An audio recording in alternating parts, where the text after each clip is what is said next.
Cập nhật giữa tuần ngày mùng 1 tháng 7. Đây là tôi. Sáng ngủ trương bòi, trưa đến thì đi ăn, chiều đến thì đi lượn, còn tối thì đi ăn chơi. Wow, cuộc sống tự do. Trong khi người ta thì sáng dậy đi làm, trưa đến làm một giấc rồi tiếp tục vào công việc, và rồi làm và làm, tối đến họ nghỉ ngơi rồi hôm sau tiếp tục đi làm. Các bạn có hiểu cái cảm giác đấy không? Một cuộc sống không phải đi làm, tức là một cuộc sống không có việc làm. Dạ, đúng vậy. Tôi thất nghiệp. Xin chào, chào mừng các bạn đến với kênh YouTube của Đạt Vũ Đời Thường.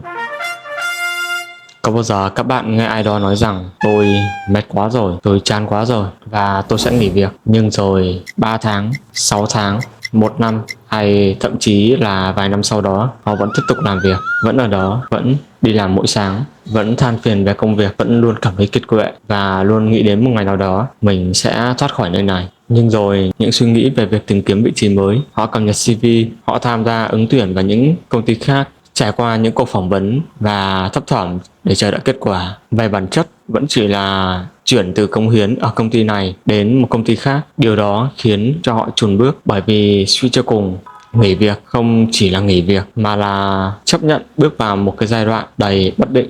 Bạn sẽ không biết công ty tiếp theo sẽ trông như thế nào, đồng nghiệp ở đó liệu có dễ cởi mở hay không, mức lương ở đó liệu có tốt hơn hay không, hay liệu mình có tìm được công việc mới hay không. Và rồi những cái điều đó khiến cho họ tiếp tục ở lại làm việc thêm 1 tháng hay thêm vài tháng hay rồi lại thêm một vài năm sau đó. Và mình cũng đã là một trong những số đó. Cho đến cách đây vài ngày, khi mình chính thức nộp đơn xin nghỉ việc sau khoảng thời gian không ngắn và cũng không dài, 3 năm 6 tháng tại công ty chữ V. 3 năm 6 tháng có lẽ đối với mình nó không quá ngắn và cũng không quá dài. Mình đến đây khi còn là một cậu nhóc intern, cũng vừa hoàn thành khóa luận và đang chờ đợi bằng tốt nghiệp để ra trường. Ngày đó vẫn còn rất nhiều sự bỡ ngỡ đối với những cái môi trường doanh nghiệp. Ngày đó mọi thứ đều rất lạ, đến từ những cách mà mọi người trao đổi với nhau trong công ty, từ những cuộc họp, những thuật ngữ chuyên môn cho đến cách vận hành của một doanh nghiệp thực sự.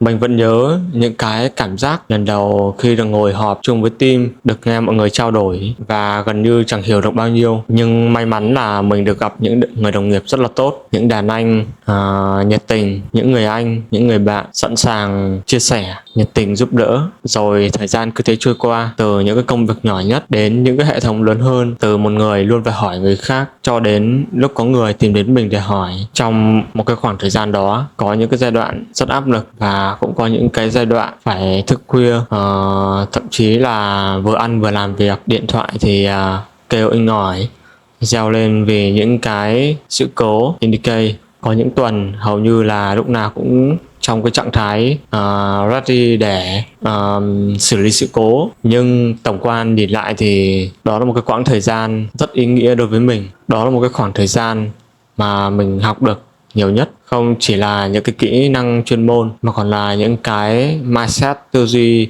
về giải quyết những cái vấn đề, rồi đưa ra những cái giải pháp hợp lý, cách mà mình sẽ phải tìm nguyên nhân như thế nào, đối mặt với những indicator ra sao để dứt điểm ngay tại thời điểm đó, hoặc vá lỗi tạm thời rồi tìm nguyên nhân và dứt điểm sau đó. Ngoài công việc thì nơi này cũng cho mình rất là nhiều những cái kỷ niệm được gắn bó, như những buổi liên hoan ở công ty, những cái event, những cái sự kiện mà công ty tổ chức cho, như những hoạt động về thể thao, pickleball, đá bóng hay cầu lông, những cái môn thể thao đem lại sự gắn bó đoàn kết trong một tập thể, hay những lần đi ăn cùng với team hay những cái đội ngũ khác sau những giờ làm. Và còn có những chuyến đi chơi xa, những cái chuyến tour company trip rất là vui, rồi kể đến những cái chương trình nội bộ của công ty, hay những cái giờ sinh nhật, hay những cái tiết mục event ca nhạc, múa mà công ty tổ chức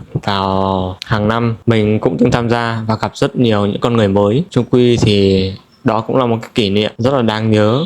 Nhưng những cái cuộc trò chuyện đó tưởng chừng nó rất là bình thường, nhưng sau này thì nó cũng trở thành những cái ký ức. Và nếu có ai đó hỏi mình rằng mình có biết ơn cái quãng thời gian này hay không, Thì câu trả lời chắc chắn là có. Nó là một phần mà mình sẽ không quên, nó rất là đáng nhớ. Và cũng chính vì vậy thì cái quyết định đơn xin nghỉ việc lần này đối với mình nó lại khó như vậy, rất là khó. Đây có lẽ là câu hỏi mà nhiều người sẽ thắc mắc nhất đối với mình. Khi mà mọi người nhìn vào với mình là mọi thứ vẫn ổn, thì đúng vậy, mọi thứ với mình vẫn ổn. Công việc với mình ổn, thu nhập cũng tạm được, đồng nghiệp ổn, mối quan hệ cũng ổn, không có drama, không có mâu thuẫn gì quá lớn. Nhưng mình biết khi cái quyết định nghỉ việc của mình được chia sẻ, điều đầu tiên xuất hiện sẽ không phải là những lời chúc mừng, mà sẽ là những câu hỏi được đặt ra cho mình từ người thân, người gia đình, những người xung quanh, bạn bè, đồng nghiệp, và đôi khi, không phải đôi khi mà và có lẽ cũng chính là bản thân mình cũng tự đưa ra những câu hỏi khi mình đứng trước gương đối diện với chính mình. Những câu hỏi: tại sao lại nghỉ việc? Đã có chuyện gì xảy ra với mình à? Công ty đã cho mình lay off hay sao? Với mức lương 2.000 đô đang ổn định như vậy, tại sao lại nghỉ giữa chừng? Nghỉ như vậy thì đã đi tìm công ty mới chưa? Bao giờ thì đi làm lại? Nếu như không tìm được công việc thì sao? Sau khi nghỉ việc thì cái số tiền tiết kiệm của mình có không? Và liệu nó có đủ để trang trải những tháng ngày tiếp theo hay không? Gần 30 tuổi rồi, đây có phải là thời điểm để mày mạo hiểm hay không? Bạn bè đồng lứa thì đứa nào ai cũng đang ổn định, tại sao mày lại chọn bắt đầu lại từ đầu?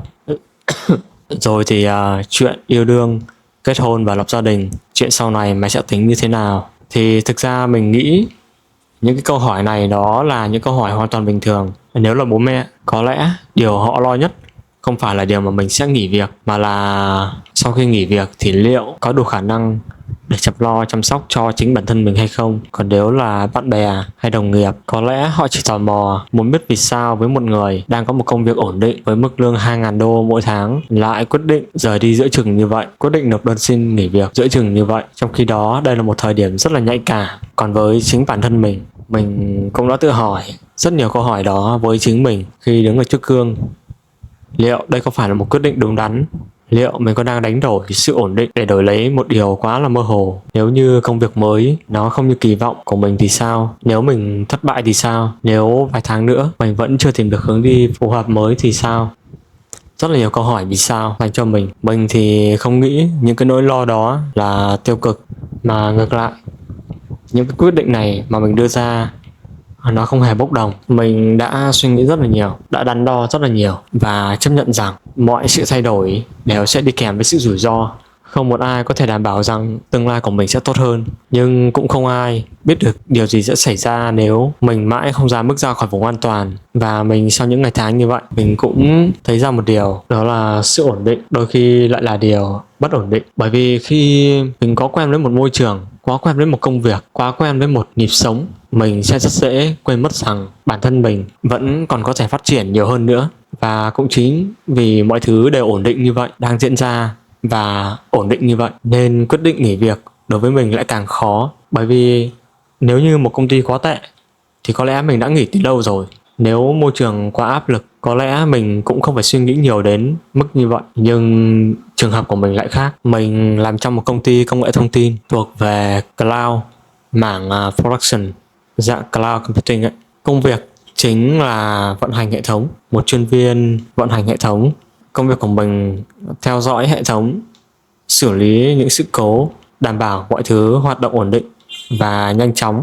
Mình thì không phủ nhận đó là một công việc sẽ giúp mình học được rất nhiều thứ, từ kỹ năng chuyên môn cho đến cách xử lý vấn đề, cách làm việc dưới áp lực, cách phối hợp với nhiều bộ phận khác nhau. Nhưng sau nhiều năm, mình bắt đầu có cảm giác bản thân đang đi vào một cái vòng lặp quen thuộc. Từ hệ thống vận hành, có sự cố, xử lý sự cố, tìm nguyên nhân, khắc phục, rồi tiếp tục vận hành. Và cái vòng lặp đó nó cứ lặp đi lặp lại, từ ngày này qua ngày khác, tháng này qua tháng khác. Có thể rất nhiều người sẽ thấy điều đó là một điều hoàn toàn bình thường, và thực ra thì nó cũng bình thường thật. Nhưng riêng với mình bắt đầu tự hỏi liệu mình có muốn tiếp tục như vậy trong những cái năm tháng tiếp theo hay không. Ở đây mình không nói không phải là vì công việc nó không tốt, mà vì mình cảm thấy bản thân cần thêm những cái trải nghiệm mới, những cái thách thức mới, những môi trường mới để biết được rằng cái giới hạn của mình nó ở đâu, và cũng để xem bản thân mình liệu có thể đi xa được đến cái mức nào. Có những cái suy nghĩ ban đầu chỉ xuất hiện thoáng qua rồi biến mất, nhưng càng về sau nó lại càng xuất hiện nhiều hơn. Và rồi đến một lúc mình không thể tiếp tục giả vờ như chưa từng nghĩ về nó nữa, thì đó cũng là lúc mình bắt đầu cập nhật CV, bắt đầu tìm hiểu thị trường cần gì để cập nhật kiến thức, bắt đầu gửi hồ sơ và bắt đầu tham gia những cái cuộc phỏng vấn đầu tiên. Bật mí một chút là tính đến lúc mình nhận được cái offer thì mình đã phải trải qua đâu đó 20 cuộc phỏng vấn của 20 công ty khác nhau. Mình chính thức bước chân vào công ty lúc đó là vào khoảng cuối năm 2022. Đó là cái thời điểm mà Covid gần như là kết thúc.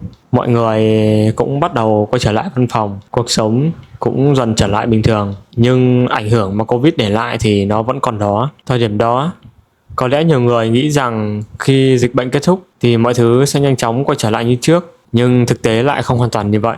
Rất nhiều những cái doanh nghiệp bắt đầu thận trọng hơn, chi phí bị siết chặt hơn, các kế hoạch mở rộng cũng không còn mạnh như trước nữa. Thị trường công nghệ khi đó cũng bắt đầu chậm lại. Nhưng vì thời điểm đó mình cũng mới bắt đầu đi làm, nên thành thật mà nói, mình không cảm nhận rõ những cái điều đó ngay từ ban đầu. Lúc đó mình chỉ tập trung vào học việc, làm việc, tập trung làm quen với công việc, tập trung làm sao để theo kịp mọi người ở trong team. Rồi thời gian cứ thế trôi qua, mình dần chứng kiến nhiều thứ hơn, nhìn thấy nhiều thứ hơn và cũng hiểu hơn về những gì đang diễn ra xung quanh. Có một điều mà mình nghĩ ai đi làm đủ lâu cũng sẽ trải qua, đó là sự thay đổi của con người. Ngày đầu tiên mình vào team, đâu đó có khoảng là 10 người. Mỗi người sẽ phụ trách một phần công việc khác nhau. Có những người anh mình rất là nể và có những người bạn làm việc cùng mình gần như là mỗi ngày. Lúc đó mình nghĩ mọi thứ sẽ còn như vậy rất lâu. Nhưng rồi thời gian trôi qua, người này nghỉ việc, người kia chuyển công ty, có người chuyển hướng nghề nghiệp, có người ra nước ngoài, có người lập gia đình, có người lựa chọn một con đường khác. Và thực ra mình không nghĩ tất cả những điều đó đều đến từ thị trường, bởi mỗi người đều có một cuộc sống riêng, có mục tiêu riêng. Bởi vì trên hành trình của mỗi người, chúng ta sẽ gặp rất nhiều người và rồi chia tay cũng rất nhiều người. Đó gần như là điều chắc chắn sẽ phải xảy ra đối với tất cả chúng ta. Không ai có thể đi cùng nhau mãi mãi được. Điều duy nhất khác nhau chỉ là thời điểm mà thôi. Có những người đi trước hay có những người đi sau, và rồi đến một ngày đến lượt mình. Nhưng bên cạnh những thay đổi về con người thì thị trường cũng thực sự thay đổi rất nhiều. Đặc biệt là khoảng thời gian từ 2024 đến nay, những tin tức về layoff xuất hiện ngày càng nhiều. Điều đó diễn ra không chỉ ở Việt Nam mà trên toàn thế giới. Những công ty công nghệ lớn bắt đầu cắt giảm nhân sự, nhiều doanh nghiệp thu hẹp quy mô, nhiều dự án đã phải dừng lại và nhiều vị trí tuyển dụng dần biến mất. Những từ như tái cấu trúc hay tinh gọn bộ máy hay tối ưu nguồn lực, chúng xuất hiện ngày càng nhiều. Và đó là điểm nóng AI bán dẫn bắt đầu được bùng nổ. Thực ra AI đã xuất hiện từ rất lâu rồi, nhưng kể từ khi ChatGPT xuất hiện, mọi thứ dường như tăng tốc rất là nhanh. Sau đó là Claude, Gemini và rồi những cái công cụ AI khác liên tục được ra đời. Chỉ trong một vài năm ngắn ngủi, cách mọi người làm việc đã thay đổi rất nhiều. Có những việc trước đây phải mất đến vài tiếng, nhưng bây giờ chỉ cần vài phút là đã có kết quả. Có những việc trước đây cần rất nhiều thời gian để thao tác thủ công, nhưng bây giờ AI có thể hỗ trợ xử lý phần lớn. Mình có thể lấy ví dụ, ngày xưa người thợ xây phải lấy toàn bộ sức lực của người để làm việc, nhưng sau này khi máy móc xuất hiện, nó đã trở thành một công cụ hỗ trợ. Thay vì dùng sức người thì chúng ta dùng công cụ đó và hỗ trợ cho mình để làm việc. Công việc thì vẫn tồn tại, nhưng cách làm việc đã khác. AI nó cũng cho mình một cái cảm giác tương tự như vậy. Nó không làm biến mất đi tất cả những cái công việc của chúng ta, nhưng nó đang làm thay đổi cái cách công việc chúng ta được thực hiện.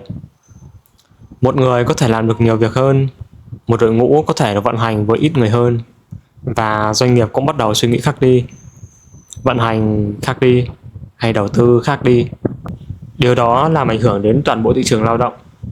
Làm trong ngành công nghệ ở giai đoạn này, đôi khi mình có cảm giác như là sáng đến chấm công rồi ra ngoài cà phê, chiều đến văn phòng rồi check out. Còn lại thì đã có một hệ thống tự động hóa mà AI tham gia để làm việc, và nó đã làm thay thế mình hết rồi. Mọi thứ rất là chóng vánh. Hôm nay mình vừa thấy một công nghệ thì ngày mai đã có một công nghệ mới xuất hiện. Hôm nay một kỹ năng còn được xem là lợi thế thì ngày mai nó đã trở thành điều gần như ai cũng phải biết. Mọi thứ diễn ra rất nhanh, nhanh hơn nhiều so với những gì mình từng nghĩ khi mới bắt đầu đi làm. Và có lẽ đây cũng là lý do khiến mình suy nghĩ rất nhiều về chặng đường phía trước. Bởi mình biết rằng dù muốn hay không muốn thì tất cả chúng ta sẽ đều phải thích nghi với những cái sự thay đổi đó. Đó là điều chắc chắn. Rồi cuối cùng, điều mình chờ đợi cũng đã đến. Sau rất nhiều tháng mình chuẩn bị và đi phỏng vấn, mình nhận được khá nhiều lời từ chối. 70% là từ chối và 30% là ok. Nhưng mà trong đó cái ok thì cái offer mình nhận nó kiểu mình thấy nó vẫn còn lưỡng lự ấy, vẫn còn băn khoăn ấy. Thì cũng gọi là cuối cùng cũng đã có một cái cánh cửa mở ra cho mình, một cánh cửa mà mình thấy thôi hãy bước đi và trải nghiệm đi, một cánh cửa mà có lời đề nghị khi cả hai bên trao đổi đưa ra một cái offer cũng ok. Tất nhiên nó sẽ được cái này và mất cái kia, nhưng thôi đến thời điểm này rồi thì cánh cửa mở ra như vậy thì hãy bước đi, hãy trải nghiệm nó. Thì sau khi hai bên trao đổi về cái offer và sau vài ngày thì mình cũng đã nhận được cái phản hồi và một cái email. Thì cái lúc đó mình cũng không khá là bất ngờ và cũng không đến nỗi phải nhảy cẫng lên vì sung sướng. Việc mình làm khi đấy là mình đứng dậy đi vào nhà vệ sinh vào VKC World Cup, sau đấy là rửa mặt cho tỉnh táo cái đã, sau đấy đi xả đã cho nó nhẹ nhõm, rồi bắt đầu mình đọc cái email về cái chúc mừng bạn, rồi sau đó im ỉm và mình đứng lên cũng quay trở lại văn phòng và tiếp tục làm việc. Mình thì không trả lời ngay, mình không phản hồi ngay cái email đấy, mình cứ để vậy thôi. Bởi vì mình biết khi mà mình nhận được cái offer đấy thì nó không đồng nghĩa với việc là mình sẽ phải chấm dứt ở đây luôn ngay lập tức. Mà cái điều băn khoăn nhất của mình ở tại thời điểm đấy ngay lúc này không phải là tìm được một công ty mới, mà là một quyết định táo bạo. Tức là mình sẽ phải đưa ra một cái quyết định, và cái quyết định đấy nó cũng sẽ ảnh hưởng đến mình sau này. Một quyết định rời khỏi nơi mình đã gắn bó một thời gian đây không quá ngắn và cũng không quá dài. Một nơi mà mỗi góc văn phòng đều có những kỷ niệm, mỗi người đồng nghiệp đều có một câu chuyện, mỗi dự án đều có dấu ấn của mình ở đó. Nói chung là ngay lúc đó thì có rất là nhiều suy nghĩ ập đến đối với mình, là thế này thế kia. Nó cũng là nhiều suy nghĩ khi mà mình chưa nhận được offer. Tất nhiên là đâu cũng có nhiều cái suy nghĩ, nhưng những cái suy nghĩ mà khi nhận được offer thì nó sẽ lại khác. Liệu mình có đang quyết định đúng hay không? Liệu mình có đang đánh đổi quá nhiều hay không? Hay là mình chỉ đang tự tạo thêm quá nhiều khó khăn cho bản thân? Hay có một suy nghĩ khác là liệu bây giờ mình chấm dứt ở đây thì liệu khi mà mình sang bên khác ấy là mình có đảm bảo được hay không?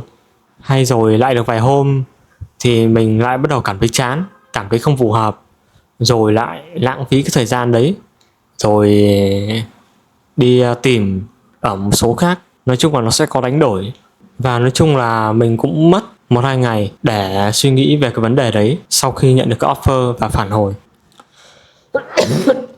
Bởi vì đây là một cái lựa chọn ở bản thân mình, mọi quyết định ở bản thân mình. Cái quyết định này đối với bản thân nó sẽ đánh đổi rất là nhiều thứ, mà người ta thì hay nói là cái lựa chọn nó lại quan trọng hơn cái sự nỗ lực, đúng không? Vậy nên đây có thể coi là một cái ván bài hay một canh bạc nó rất là lớn đối với mình. Thậm chí những ai đấy hay các bạn đang xem mình, khi các bạn rơi vào những cái tình huống đấy thì các bạn chắc chắn sẽ có rất là nhiều suy nghĩ như mình mà thôi, là thế này thế kia. Và rồi để đưa ra cái câu trả lời thì mình đã chọn một ngày. Sau đấy mình hẹn sếp, mình book phòng họp, rồi mình hẹn sếp và trao đổi về cái định hướng sắp tới của mình. Thì đấy là cái thời điểm mà mình bắt đầu gọi là đơn xin nghỉ việc được xuất hiện. Một cái thời điểm mà mình xác định rằng mình sẽ phải bước tiếp, mình sẽ phải rời xa những cái điều gì đó và sẽ phải đón nhận những cái điều mới như thế nào đấy. Một cái khoảng thời gian khi mình nộp đơn xin nghỉ việc đến bây giờ cũng khoảng được 1 tháng rồi. Nói chung thì bây giờ mình vẫn đang ở nhà, mình đang quê, vẫn đang nông bông.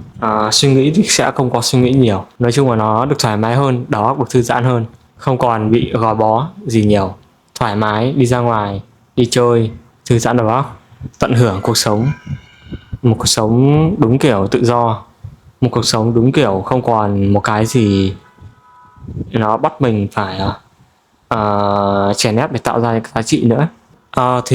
Tổng quan lại thì nó cũng sẽ có một chút nuối tiếc, nhưng cuộc sống nó vốn là như thế. Chúng ta không thể nào tiếp tục với một cái cuộc sống nó kiểu như vậy được, không thể nào tiếp tục với một cái hành trình như vậy được, mà hãy cứ để cho tự nhiên, hãy cứ để nó được bước tiếp, được khám phá nhiều hơn, hãy cứ tiếp diễn với những cái môi trường mới và những cái thách thức mới. Tuy những cái khoảnh khắc nối tiếp đó, vốn cái khoảnh khắc đó nó chỉ là một phần trong cái ký ức của chúng ta, và trên mỗi con đường chúng ta đi sẽ bắt gặp rất là nhiều những khoảnh khắc khác, nên là ở hiện tại thì chúng ta sẽ có những cái suy nghĩ đó thôi, nhưng không sao cả. Thời gian trôi qua thì chúng ta sẽ có những cái suy nghĩ khác và dần dần nó cũng sẽ phai mờ đi. Còn về cái câu chuyện tương lai của mình như thế nào thì xin phép thì chắc mình sẽ không thể nào mà nói ra được ở đây, bởi vì cái chuyện tương lai thì không ai có thể đưa ra và đoán trước hay nói trước được. Thậm chí ngày mai nói như nào chúng ta còn không thể sao mà xác định được. Hay những câu chuyện sắp tới nó sẽ trông như thế nào. Và với mình ở cái độ tuổi này thì cái cán cân của nó cũng phải đề cao cái sự nghiệp rất là nhiều, đề cao cái sự học hỏi để phát triển cho sau này. Tuy là ở độ tuổi này thì tất nhiên là đối với những người bạn đồng trang đồng lứa thì có người cũng đã lập gia đình rồi, cái cán cân của họ tất nhiên là sẽ có người sẽ cân bằng, có người ổn về tình duyên, có người thì ổn về sự nghiệp, hay cũng có người gọi là như mình lận đận về tình duyên nhưng mà lông bông về sự nghiệp. Nói chung là cái cán cân nó không vừa là cả hai, nó cũng ngấp nghỏ. Thì mỗi người cũng sẽ có một cái cán cân riêng thôi, cho nên là không thể nào đem ra so sánh được. Mình thì vẫn ưu tiên cái sự nghiệp hơn, sẽ cần phải học hỏi. Mình trước khi kết thúc cái video thì mình đến đây cũng là phần tâm sự thôi. Mình cũng có đọc qua một số bài post trên mạng xã hội, những cái bài viết về việc làm, tìm việc làm, đi phỏng vấn, thị trường lao động dạo này như thế nào. Thì nói thật thì cũng như mình đã chia sẻ đó, cái khoảng thời gian từ 2022 đến bây giờ nó rất là biến động, đúng không? Nó rất là biến động rất là lớn. Thị trường ngày càng khắc nghiệt, ngày càng khó khăn, về phần tuyển dụng cũng rất là khắt khe nữa. Tuyển dụng bây giờ chúng ta sẽ không tuyển dụng bằng con người nữa, con người sẽ không phải ra những cái CV hay là portfolio gì đấy, mà bây giờ sẽ thông qua một cái công cụ để nó chuẩn đoán. Tất cả những cái HR sẽ đưa ra những cái tiêu chí này, rồi AI, một cái con agent sẽ đứng trung gian để nó check, nó kiểm tra, đáp ứng thì nó sẽ đưa đến cho HR, và HR đưa đến cho lead để review. Cho nên là cái vòng bây giờ nó sẽ nhiều vòng hơn, và các bên tuyển dụng họ cũng sẽ phải đưa ra những cái phương pháp để tối ưu, để tránh cái việc gọi là khi chúng ta sau này khi chúng ta nhận được offer và chúng ta vào làm, nhưng làm được một thời gian tầm độ 1-2 tuần hay 1 tuần hay 1 tháng rồi chúng ta không còn đấy nữa, thì họ cũng sẽ bị thiệt một chút. Cho nên là họ cũng sẽ phải tính toán rất là nhiều, đầu vào và đầu ra, để làm sao giữ chân được những ứng viên lâu dài để có thể phát triển cùng với công ty.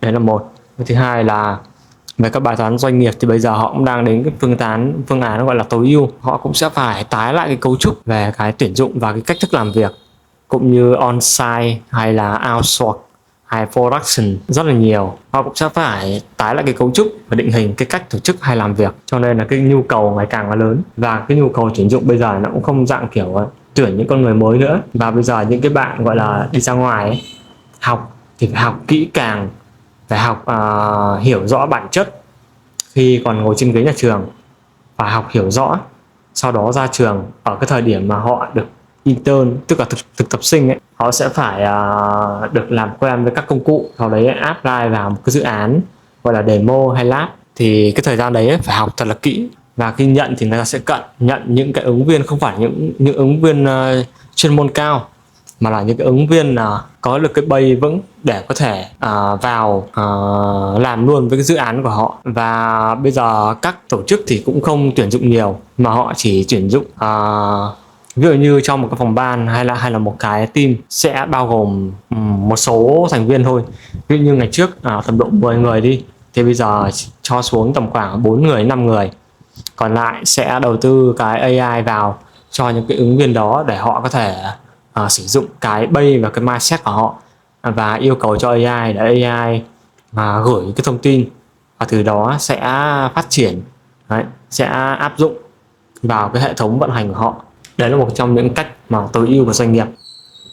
Thì cũng như kiểu thay vì các doanh nghiệp sẽ training những con người thì họ sẽ training một số người bằng cách sử dụng AI. Vì cái việc mà training bằng con người thì sẽ phát sinh ra nhiều thứ khác, nhưng mà khi mà một số những người chuyên môn cao và sử dụng AI thì nó sẽ giảm thiểu được nhiều thứ. Và cái vấn đề tuyển dụng thì bây giờ nói chung là thất nghiệp cũng nhiều, mình biết rõ điều đấy. Mình thì cũng không phải là dạng kiểu may mắn, bởi vì mình cũng đi phỏng vấn rất là nhiều. Phỏng vấn không chỉ là một hai chỗ mà trên 10 chỗ, 20 chỗ, có chỗ này được và có chỗ kia không, nhưng phần lớn là 70% là fail. Cho nên mình cũng không hẳn là những con người may mắn. Mình cũng sau những lần thất bại như vậy thì mình cũng về gọi là cố gắng học thêm, thêm rõ cái lý thuyết cái thứ, rồi đi phỏng vấn thôi, cố gắng thôi. Và cái offer thì chắc chắn là nó sẽ không được như offer của ngày trước nữa. Ok, thì mình cũng chia sẻ qua như vậy thôi, cũng một phần nào đấy. Và chắc video của mình cũng sẽ kết thúc tại đây.